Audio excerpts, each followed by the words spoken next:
Françoise, d'un côté, s'est convertie, elle a rencontré l'Église et a ressenti un besoin de servir Dieu et son Fils. Cette religion est pour elle plus proche de l'homme. Édouard, lui, est né dans une famille mormone. Il a suivi les enseignements petits, s'est fait baptiser à 8 ans, âge minimum chez les Mormons, et s'est posé des questions sur ses croyances.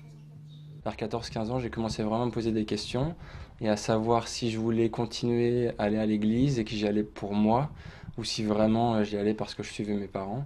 Et, euh, et puis j'ai réfléchi, je me suis un peu questionné, puis j'avais vraiment, c'était une démarche personnelle et cette conviction personnelle que je croyais vraiment aux principes qui m'avaient été enseignés. L'Église de Jésus-Christ des Saints des Derniers Jours est une communauté qui place la famille au centre de tout. Ils se réunissent tous les dimanches. D'abord, les enfants, les femmes et les hommes sont séparés pour l'enseignement. Et ensuite, ils se retrouvent pour la réunion de la Sainte Seine, l'équivalent de la messe. Et de savoir s'ils se rapprochent d'une secte.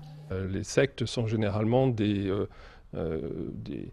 groupements de personnes qui sont repliées sur elles-mêmes, qui infligent des choses qui ne sont pas forcément très agréables à leurs adeptes, avec de la coercition, parfois même physique, rien de tel dans l'Église.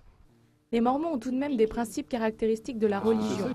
Le principe de dîme qui consiste à reverser 10% de ses revenus et le principe de parole qui refuse toute forme d'addiction, café, thé, alcool et cigarettes.